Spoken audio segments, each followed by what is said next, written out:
राधे राधे, जय श्री राम। मैं अपने YouTube चैनल पूनम सरिता संगीत में आप सबका तहे दिल से स्वागत करती हूँ और आप सबके लिए ईश्वर से मंगल कामना करती हूँ। आज हम लोग बहुत सुंदर नाच गीत लेके आए हैं। सास बहू का नोक झोंक है, आप लोग सुनिए। पसंद आए तो वीडियो को लाइक करिएगा। हमारे चैनल पर नए हैं तो हमारे चैनल को सब्सक्राइब करिए। गाना कैसा लगा कमेंट बॉक्स में जरूर बताइएगा। ससुइया बड़ी चंचल चिमटा से मारई, ससुइया बड़ी चंचल चिमटा से मारई, ससुइया बड़ी चंचल चिमटा से मारई। चिमटा के मारे हमें ससुर लगे गईले, चिमटा के मारे हमें ससुर लगे गईले।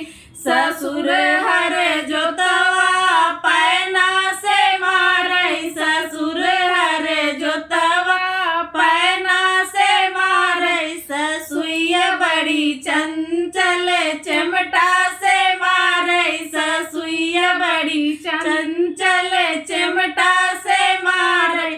चिमटा के मारे हमें भसुर लगे गईले, चिमटा के मारे हमें भसुर लगे गईले।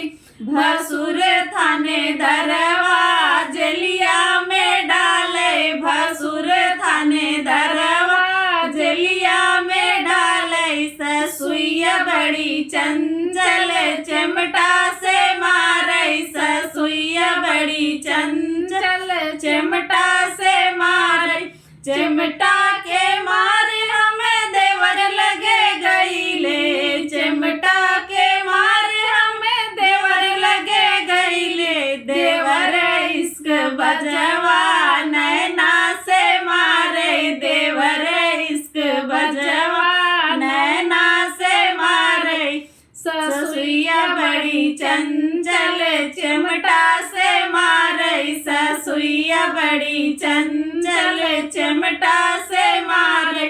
चिमटा के मारे हमें बलम लगे गईले, चिमटा के मारे हमें बलम लगे गईले। बलम हम दर्दी हमके बचावई, बलम हम दर्दी हमके बचावई। ससुइया बड़ी चंचल चिमटा से मारई, ससुइया बड़ी चंचल चिमटा से मारई, ससुइया बड़ी चंचल चिमटा से मारई।